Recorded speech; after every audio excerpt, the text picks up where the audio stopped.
Almost as soon as we were out of sight of the campground, things started to feel off. It was weirdly quiet with a sort of muffled feeling. No birds calling, no breeze, just a thick, velvety silence. I also noticed that there were strange-looking ferns growing thickly along the path all around us. These were different from the ones I've seen before. Bright, almost luminous green, and very, very large. Some were as tall as I was. I couldn't shake the feeling that there were people or animals hiding in them, watching us pass by.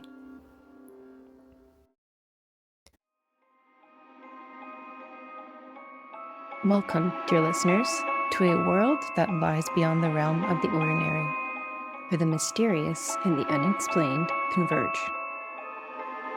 Prepare yourselves for an audio journey that will send shivers down your spine and make your heart race. Welcome to Chillers and Thrillers, the paranormal podcast that delves into the darkest corners of the unknown and where the shadows hold secrets.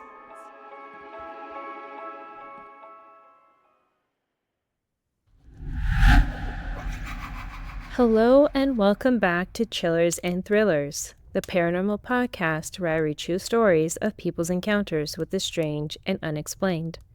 No comedy, skepticism, or gore, only 100% true spooky tales. Before we get started, please make sure to like this video, leave a comment, and subscribe to the channel.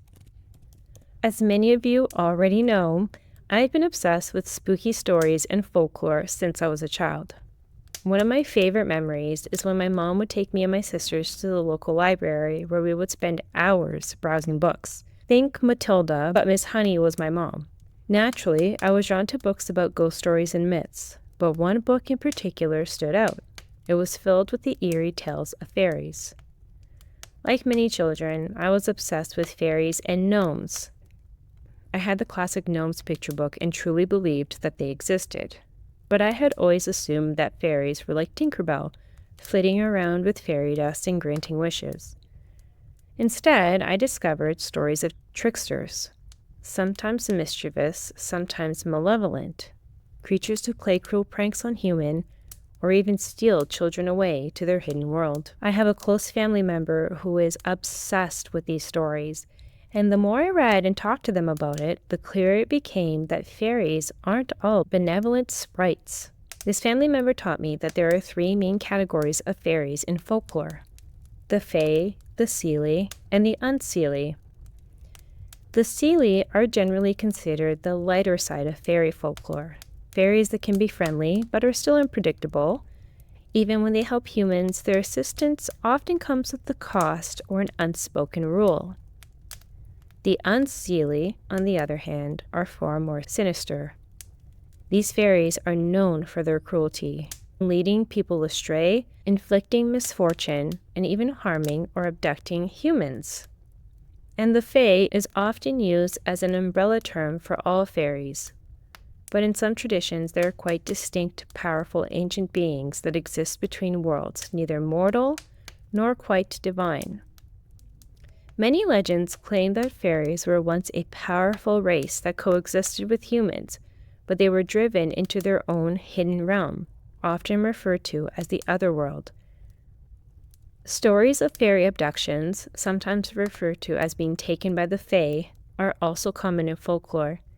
Some tales tell of people who wandered into fairy rings or crossed through unseen portals, only to find themselves lost in an unfamiliar place. Many of these individuals reported experiencing missing time. What felt like minutes to them turned out to be days, years, or even centuries in the mortal world. Then, there are the changeling stories, in my opinion the most sinister of all. In many cultures, it's believed that fairies would steal away human children, leaving a sickly, eerie replacement doppelganger in their place. These changelings often looked human, but behaved strangely, sometimes displaying unnatural intelligence. In some accounts, they wasted away, unable to survive in the mortal world, while in others, they thrived in unsettling ways. Some folklore even suggests that adults, particularly those in moments of despair or vulnerability, could be lured away by the Fae and never return. The Fae are deeply connected to nature, and many stories warn against disturbing their sacred places. Certain forests, hills, and bodies of water are believed to be fairy domain, and those who trespass risk falling under their enchantment, or worse. Some legends tell of travelers being led in circles for hours or even days by unseen forces, while others describe encounters with beautiful yet unsettling beings offering them food or drink. Accepting such an offer is said to trap you in the fairy realm forever. So the next time you see a fairy ring in the woods, tread carefully. You never know who might be watching. Now, in this episode, I'll be reading true stories of people who believe they encountered the Fae or were unfortunately on the end of a Fae prank. Now, let's get started. So turn down the lights, get comfortable, and listen in. This episode is sponsored by the Finalist App. As many of you know, this podcast is a one-woman show. I research, write, edit, and host the podcast by myself, and I personally use the Finalist app to keep track of my to-do list for the podcast and stay on top of my schedule outside of the podcast as well. It's like the Notes app, but with the smarts of a calendar. You can download the app in the Apple App Store, and I've linked it in the show notes. The app features a free version and a paid version with a 7-day free trial. Best of all, Finalist is offering 50% off a 1-year subscription to all Chillers and Thrillers listeners. Enter the code THRILL50 or use the link in the show notes to redeem your 50% off code immediately.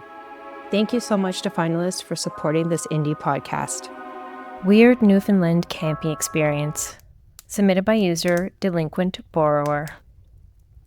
This is a real experience that happened to me when I was around 10, camping with my family at a provincial park in Newfoundland, Canada in the mid-1980s.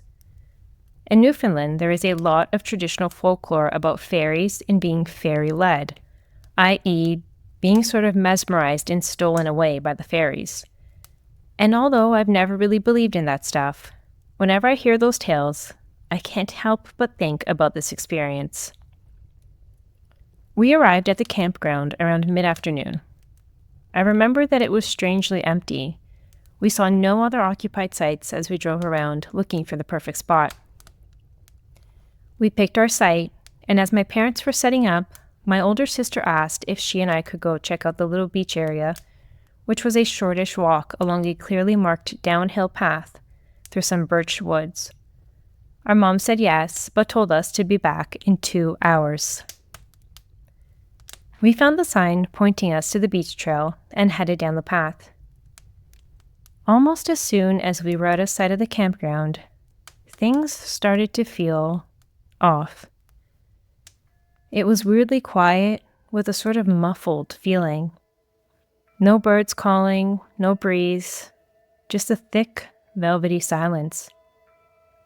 I also noticed that there were strange-looking ferns growing thickly along the path all around us.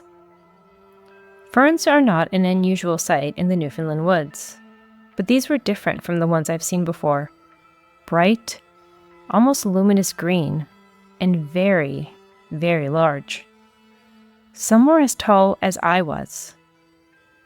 I couldn't shake the feeling that there were people or animals hiding in them, watching us pass by. Although it had been a lovely, clear day, the weather started to change as we walked. A low-lying fog rolled in as we descended, first in tendrils close to the ground, then gradually rising around us as if we went lower towards the water. Even living in Newfoundland, I've never walked into a fog like that before, and it did nothing to relieve the eerie feeling that I was trying to ignore. Finally, we arrived at a steep set of wooden stairs, and following them, we emerged onto a small, foggy beach. With the woods behind and above us, it felt very closed in, and I started wishing that we were safely back with our parents at our campsite. My sister made a small noise beside me, and I turned to see what caught her attention. Although I thought we were alone, I now noticed that there was a man several meters away, standing very still and gazing silently out over the water. My sister called out a friendly hello. It was Newfoundland in the 80s, people did that sort of thing. But he didn't move or appear to hear her. After a minute or two, I started to feel nervous, so I talked my sister into heading back to our campsite. This is where things get a bit fuzzy. I don't remember leaving the beach, but the next thing I knew, we were on a wide, unfamiliar dirt road. It seemed like no time had passed, but I was tired and my legs and feet felt like I'd been walking for a long time. The sun was also pretty low in the sky, which was strange because I thought we'd been gone for less than an hour. I felt disoriented and had no idea where we were, and I started to panic a bit, thinking we were lost. My sister immediately went into protective older sibling mode, saying not to worry because she was pretty sure she knew the way back. We headed off down the road in the direction she suggested and walked for about 45 minutes or so until we finally emerged at the campground, not far from our campsite. It was now almost completely dark, and we ran to our trailer to find our dad there, worriedly asking where we'd been. Although we thought we'd been gone for less than 2 hours, my dad said we'd been gone for more than 5. He said that our mom had headed to the beach to look for us while he stayed there waiting at the campsite. By now, full-on darkness was setting in, and our dad was worried that our mom had not returned with us. As he prepared to go out looking for her, she burst in the door, frantically saying that she'd run up and down the trail multiple times and still hadn't found us. She was amazed when she saw us. The only way to access that beach, aside from cutting through steep, thick woods, was to take that trail, and we had not passed her. Once we'd all calmed down, we ate dinner and headed to bed. As I lay in my bunk, I remember hearing my mom quietly tell my dad how creepy and strange the trail had felt. Although we'd planned to stay longer, we packed up and left quickly the following morning and never returned to that campground.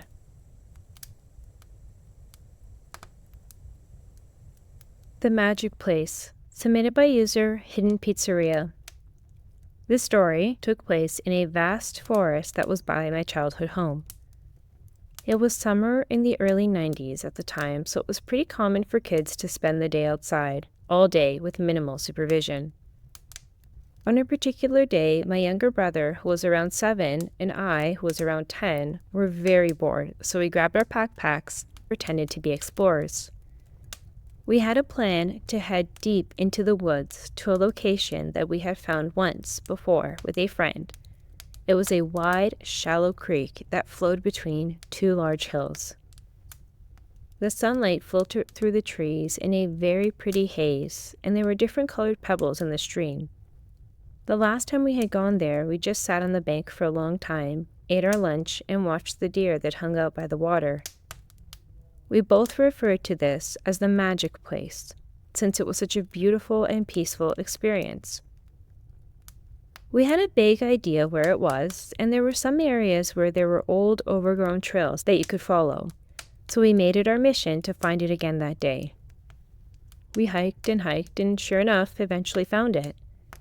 There were no deer there this time, and it was actually a little foggy when we got there, but still, we found it.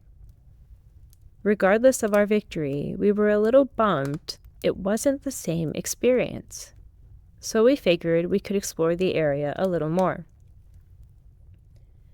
We crossed the stream and went over the other hill and followed the old remains of a trail until it ended at a wall of brambles, trees, and one lone piece of wooden fence that had wire on it. We didn't want to end our adventure at such an uneventful place, so we decided to carefully climb over the fence and brambles and see if there was something interesting beyond there. The other side ended up being this big open field, so we ended up walking through it for quite some time before coming upon a house by another large tree line. It was definitely an old house, It was white with peeling paint, sort of a farmhouse look, but it looked like a hodgepodge of different styles of old houses mashed together due to various additions or repairs. There was a big A-frame window at the top of the house looking out into the land in front of it. We thought about leaving since it now seemed that we had stumbled onto someone's property, but we noticed that the house looked sort of abandoned, and there were no vehicles or vehicle tracks on the path, no signs of life anywhere. Another thing that convinced us to stay were these giant stalks, I'd say maybe 9 to 10 feet tall, of something that resembled wheat or some other golden brown kind of dried out crop or plant.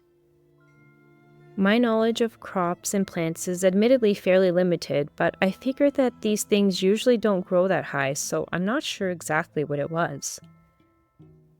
They created these large, various pathways that looked like a maze in front of the house. I'd say it somewhat resembled a corn maze that someone might create for Halloween, mixed with very large garden hedges you'd see in an old formal garden. This maze went on, and we couldn't resist wandering through it. We played in there for quite a while, but we both kept getting the feeling that someone was watching us from a distance, through that large window in the house. The feeling kept increasing, and eventually turned to a feeling of dread. So we decided to sneak out and get back to our house ASAP. It was also starting to get darker out, which I think added to a bit of the anxiety of making it all the way through the woods back to our house, and the feeling like we were being followed. When we finally got home, we told our mom about the house and asked her if she knew anything about it. She didn't, but she did try to help us find the area a few times during our walks later on. I have a memory of this place. My brother has a memory of this place. And my mom remembers us recounting the story to her when we got home and trying to help us find it again. It's been years, and we've never been able to find it, and we have no idea what that place actually was.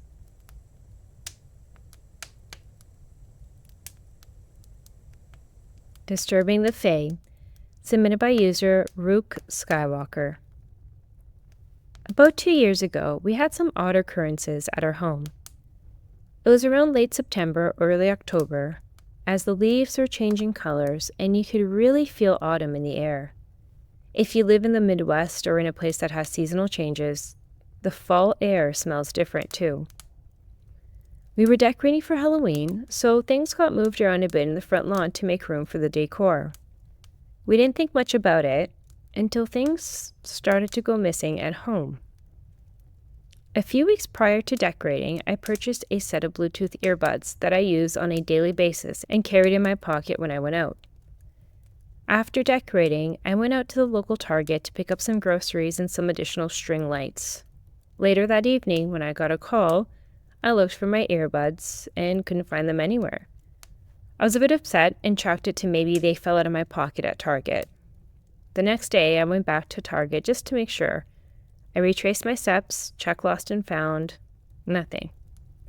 Grieving my loss, I just bought another exact pair, and 2 days later, the new package arrived at my doorstep.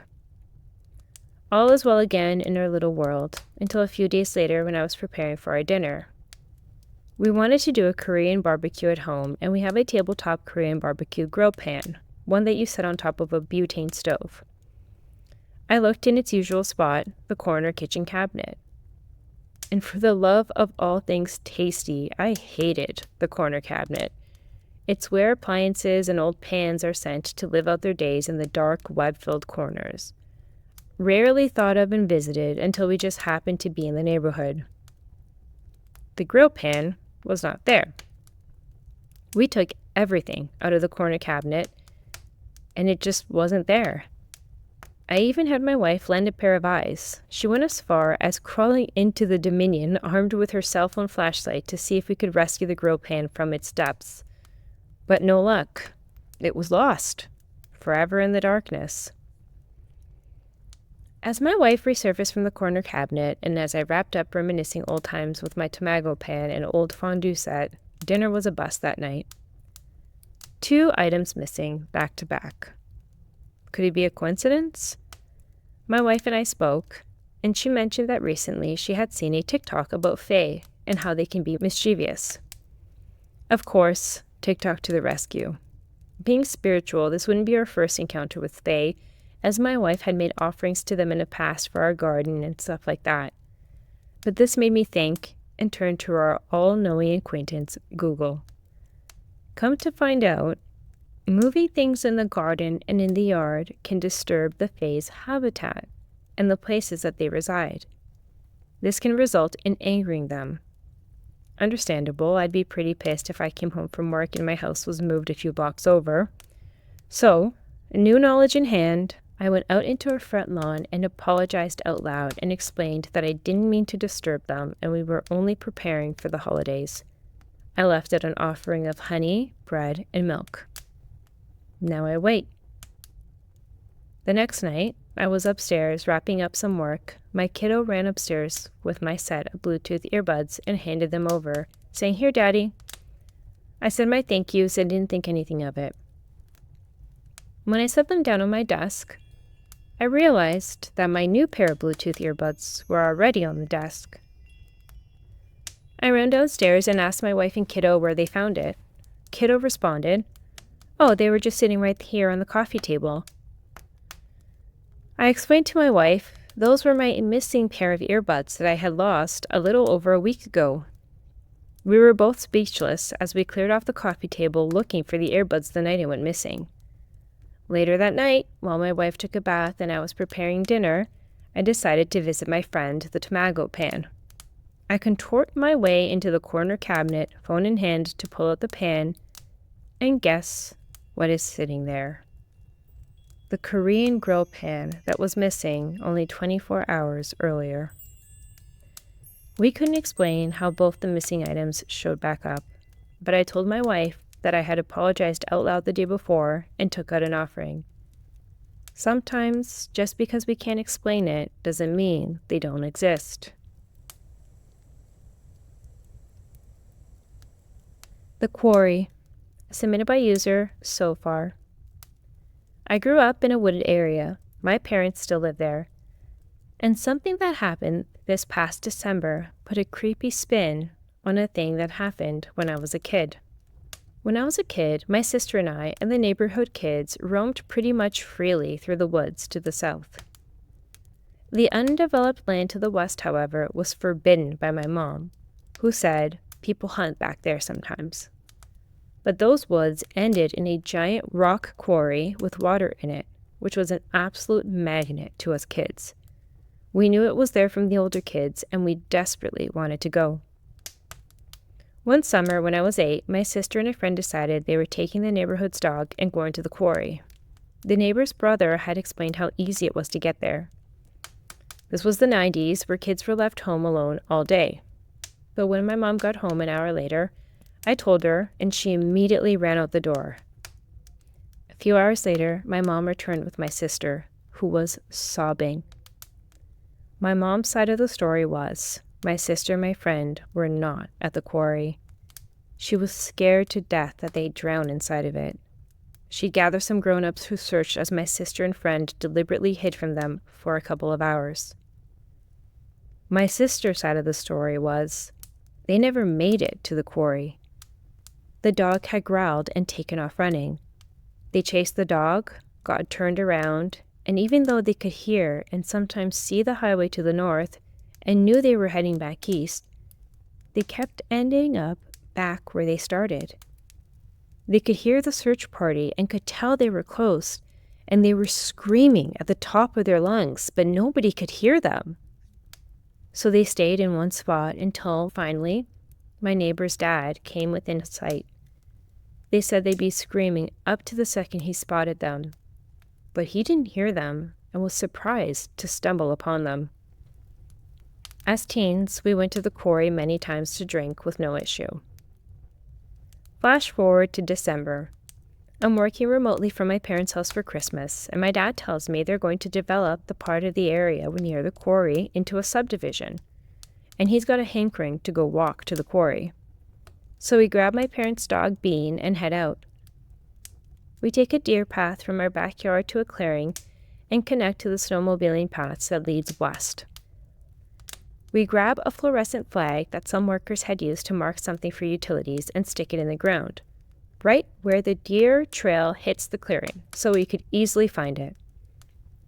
We walk for 30 minutes. We check Google Maps knowing we should be at the quarry by now, but our dots are going haywire and showing up like we hadn't moved an inch. I remark that we have about 45 minutes of daytime left, so we decide to go back. We return to the clearing, and suddenly, Bean, the dog, who had been in a reverie the entire walk, having the time of her life and constantly cocking her head and staring off into the distance, takes off into the woods like a shot.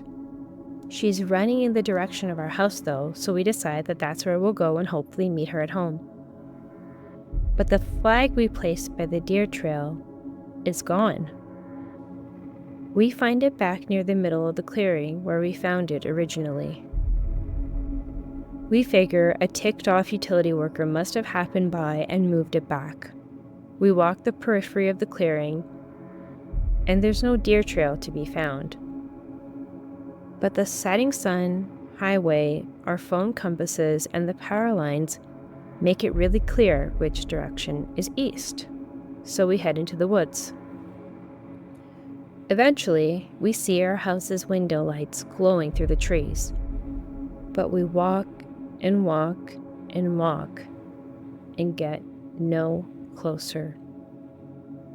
We lose the lights only to find them again, just as far away. Suddenly, the trees give way and we're back in the clearing. Our house is uphill. We've been walking uphill the entire time, but somehow we're back at the clearing, downhill. We realign ourselves and use my phone compass to make sure we do not stray from due east.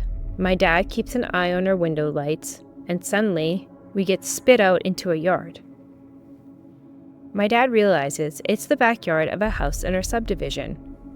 It's several houses to the east of ours, and we've just entered the property from the east side, which is not possible given we were originating from the west. We were using a compass and had our eyes on the house's big glowing picture windows the whole time. Then suddenly, Bean bursts through the woods.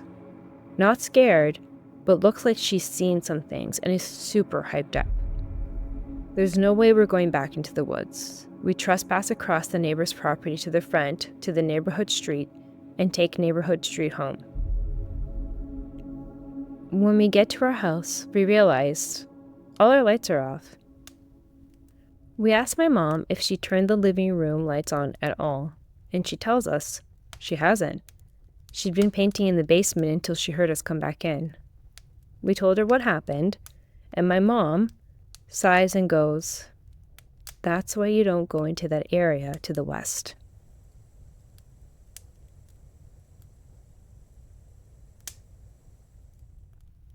My hiking experience, submitted by user ContentGround4405. As a disclaimer, I'm hiking a lot alone, and the woods are usually the place where I feel the safest and the most relaxed. This is why this particular hike was so unusual to me. I was already on my way back on a hike near the French border in Germany, and a sign announced a small spring, 200 meters to the left, that was used as a Christian pilgrimage spot, rebuilt after the grotto in Lourdes. I found a roebuck drinking from the water that ran naturally from a small grotto, and sat down there for a minute since it was a very hot day, using the cold water to refresh my neck and cheeks. I didn't drink any of it. Once I got up to hike the last bit of the track back to my car, something shifted in the woods, and I can only describe it as the instinctive feeling of imminent danger. I heard a sound, like a deep, deep voice, talking in a strange language that seemed to come right from the trees. I started to walk faster. Suddenly, there were the sounds of hasty footsteps all around me, behind me, and the trees above me, like a dozen small creatures chasing me. I could see movement in between the trees, but never enough to tell what it was. At this point, I was running, almost stumbling over the old, gnarled roots. After 5 minutes or so, the small water grotto wasn't visible anymore, and I heard a deep, female voice saying something calmly from left of the track behind a rock. It sounded almost like an ancient language, just a few words, and suddenly it stopped. The forest felt normal again. The birds started singing once more, and it was more peaceful. To this day, I have no explanation what happened, only assumptions. The hike was beautiful, and I'd love to do it again, but only the thought of returning to this particular part of the forest gives me goosebumps.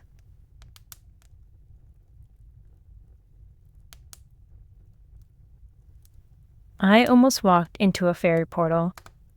Submitted by user Samwise Poe. I saw a fairy portal once and almost walked into it. I was 9 years old and it was the week before school. I was depressed about classes starting because kids had started to bully me. My mom took me on a day trip to the local preserve. When we arrived, there was a busload of elementary school kids and my heart sank.